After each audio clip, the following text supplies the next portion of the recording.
The Empire had conquered 17 star systems in less than a century. Their ships moved through space like silver predators, consuming worlds and crushing resistance with cold efficiency. Every species they encountered had fallen. The begged for mercy.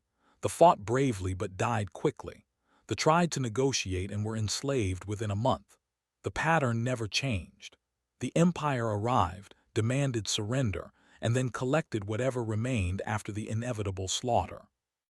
When their long-range sensors detected a small blue planet on the outer edge of an unremarkable solar system, they expected nothing different. Earth was primitive by their standards. The humans had barely touched their own moon and had never traveled beyond their neighborhood. Their weapons were chemical and crude. Their ships were slow and fragile.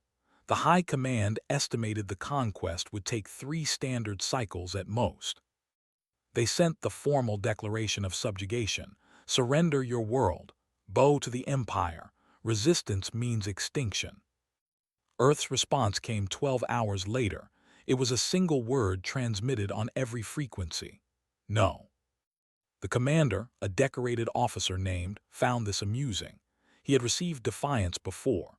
It always ended the same way. He ordered the first wave of ground troops to land near a major human population center.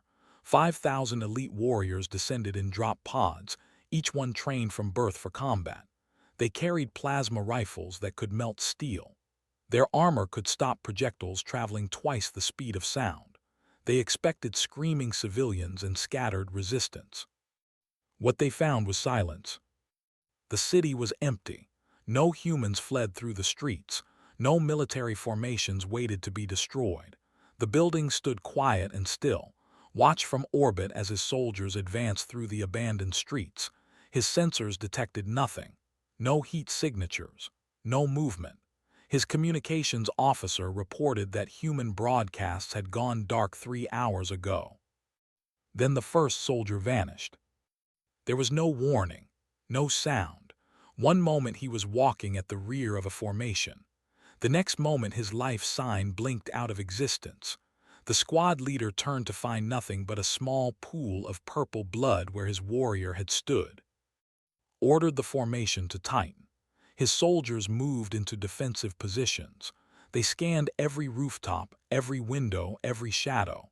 Their training told them to identify the threat, assess it, and eliminate it. They were the finest warriors the Empire had ever produced. The second death came from below. Something reached up through a storm drain and pulled a soldier down so fast that his armor left scrape marks on the concrete. His screams lasted 4 seconds before stopping abruptly. The humans revealed themselves slowly after that. They did not march in formations or wear uniforms. They emerged from basements, from sewers, from inside the walls of buildings. They wore civilian clothes and casual smiles. Their eyes held something that made even the bravest warriors hesitate. Earth had not sent its armies. Earth had not mobilized its conventional forces. When the United Nations received the ultimatum, they made a decision that no species in the galaxy had ever considered. They went to their prisons. They went to their maximum security facilities. They went to the places where humanity kept the people it could not fix. They found volunteers. Had killed 11 people before his 18th birthday. The courts declared him incapable of remorse. He spent 20 years in isolation because he unnerved even the other inmates. When the military officers explained the situation, he smiled for the first time in a decade. Sarah held degrees in chemistry and psychology. She also held the record for the most creative murders in her state's history. She had never raised her voice, never shown anger, never felt fear. The prison psychiatrists wrote that she viewed other living beings as interesting puzzles to be solved. David was a former Special Forces operative who failed every psychological evaluation ever designed. His superiors described him as disturbingly effective. His file contained 17 pages of incidents that were officially classified as accidents. They were not unique. Earth found 300 like them, 300 individuals who represented the darkest corners of human capability. They were given simple equipment, Knives, garrots, improvised explosives, nothing that would show up on sensors, nothing that required supply lines or support. They were given one instruction: make the invaders afraid. The soldiers in that first city died over 6 hours, not in combat, not in honorable battle. They died in ways that their training had never prepared them for.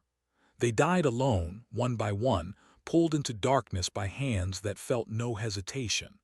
They died staring into faces that showed no hatred, no anger, only a calm and terrible interest. Ordered a retreat. Of 5,000 warriors, 600 made it back to the drop ships. They were shaking. They refused to speak about what they had seen. The Empire responded with overwhelming force. They landed 50,000 troops across 12 cities. They brought heavy armor. They brought air support. They brought every weapon in their arsenal designed for planetary conquest. It did not help. The humans did not fight like soldiers. They did not hold territory or defend positions. They appeared and disappeared like ghosts. A tank crew would find their gunner missing, his seat filled with blood. A supply convoy would arrive at its destination, carrying only corpses arranged in patterns that seemed deliberately disturbing. A command post would go silent, and the relief force would find the officers dead with expressions of absolute terror frozen on their faces. The worst part was the communication. The humans somehow learned to use equipment. They began broadcasting, not demands, not threats, just sounds, breathing, footsteps, sometimes laughter that seemed to come from everywhere and nowhere. Became legendary among the. They called him the Shadow That Smiles. He killed 73 soldiers in the first month, never using the same method twice. He left notes written in their own blood, always polite, always friendly, always promising to see them again soon. Sarah developed chemical compounds from household materials that caused effects the medical corps had never encountered. Soldiers began refusing to eat or drink anything they hadn't personally prepared. The paranoia spread faster than any disease. The other volunteers proved equally creative. They turned the conquered ground into a nightmare. Every building was a trap. Every street was an ambush.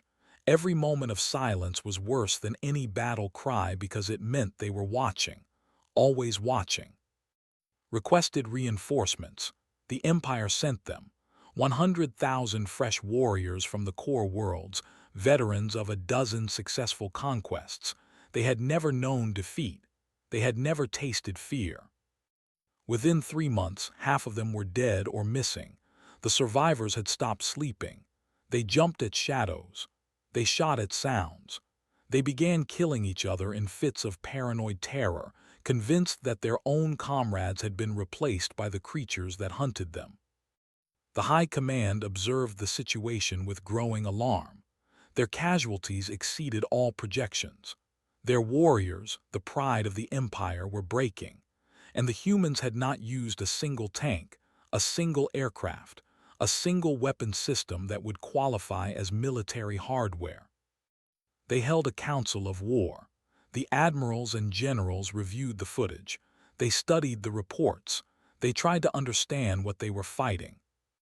The answer came from their chief, an elderly scholar who had studied 100 species. He explained that most civilizations culled their broken members or locked them away forever. Humans did something different. Humans kept them. Humans studied them. Humans understood them. And when extinction threatened, humans unleashed them. The Empire sent negotiators. For the first time in 300 years, they offered terms. They asked only to retrieve their remaining soldiers and leave in peace. They promised to mark this sector of space as forbidden territory. Earth's response took 3 days. The humans consulted with their volunteers, the ones who had become something like heroes to a terrified population, wrote the official reply himself. He thanked the Empire for the entertainment. He wished them safe travels. He expressed hope that they would visit again someday because he had enjoyed meeting new people. They left Earth orbit within hours. Their departure was not dignified or orderly. It was a retreat bordering on panic. Ships jumped to faster-than-light without waiting for formation. Some captains abandoned soldiers still on the ground. The humans collected the abandoned warriors. They did not execute them. They did not imprison them.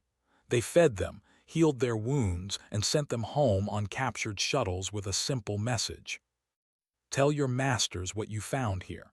Tell them about the world that keeps its monsters on leashes. Tell them what happens when those leashes are removed. The Empire did not expand for the next century.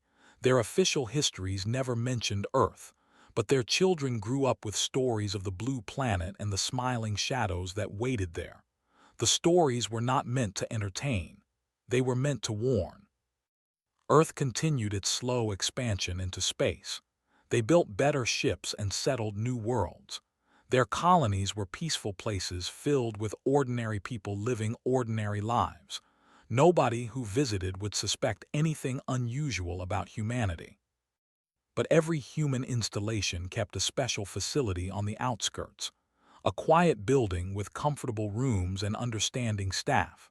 The residents received excellent care and regular visitors. They were allowed to pursue their interests and develop their skills. They were never cured because they could not be cured, but they were valued, they were protected, they were given purpose.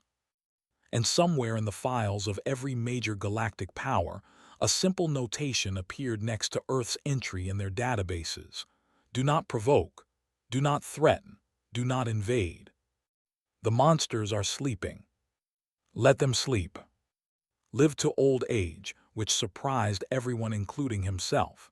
He spent his final years teaching at a facility for young people who shared his condition. He taught them control. He taught them patience. He taught them that even the darkest mind could serve something larger than itself. His last words, recorded by a nurse who had known him for 20 years, were typical of his humor. He said the universe was lucky that humanity kept them locked up. He said most species had no idea what lurked inside the human soul.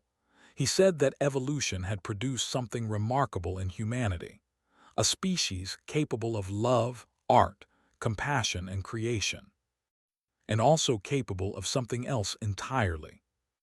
Something that waited in the shadows, smiling, patient, and always hungry. The Empire had expected soldiers. They had prepared for warriors. They never considered that Earth would send something worse.